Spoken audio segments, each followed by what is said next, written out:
pinakasikat na video game sa mundo ngayon, ang Minecraft. Marami ang nahuhumaling dito dahil kahit ano, pwede mong malikha gamit ang 3D building blocks tulad nito. Pero ang isang Pinoy na player nito, pinaghalo ang pagkahilig sa Minecraft at ang kanyang pagmamahal sa Kapuso Network. Likha niya ang building na yan ng GMA Network sa mundo ng Minecraft at ang pagkakagawa detalyado mula sa paligid ng istasyon, entrada, hanggang pagpasok sa mga studio. Unang balita ba kamo? Check! Si Igan ba yan? Ang studio ng tinututungang 24 oras? Check na check! Kumpleto pa ang mga angkor. Pati ang saksi. State of the Nation with Jessica Soho at Super Radio DZWB.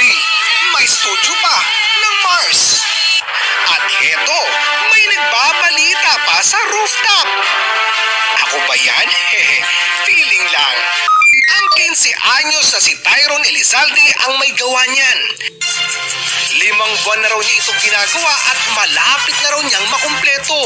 Pero mind you, ni anino niya, di pa raw nakakapunta ng GMA Network. Ginagaya naman po ako sa from Google, Facebook, YouTube. Inspired po kasi sa mga shows ng GMA yung ginagawa ko, sir. Gusto ko rin po mapunta dun sa studio. Magtutour po kami.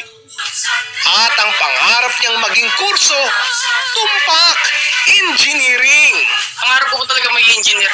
Kaso, napanood ko po yung mga cameraman ng GMA para magiging cameraman na lang po ako. Magagaling po yung mga cameraman dun pati po yung mga editor ng GMA. Na-inspire po ako sa nila. At sana raw makilala ang ilan sa mga paborito niyang kapuso. Sino ba idol mo doon sa GMA? Sino na po? Si Kuya Will po. Isa na po yung si Kuya Will. Kaya naman pala, Will. Oscar Oida, nakatutok. 24 oras.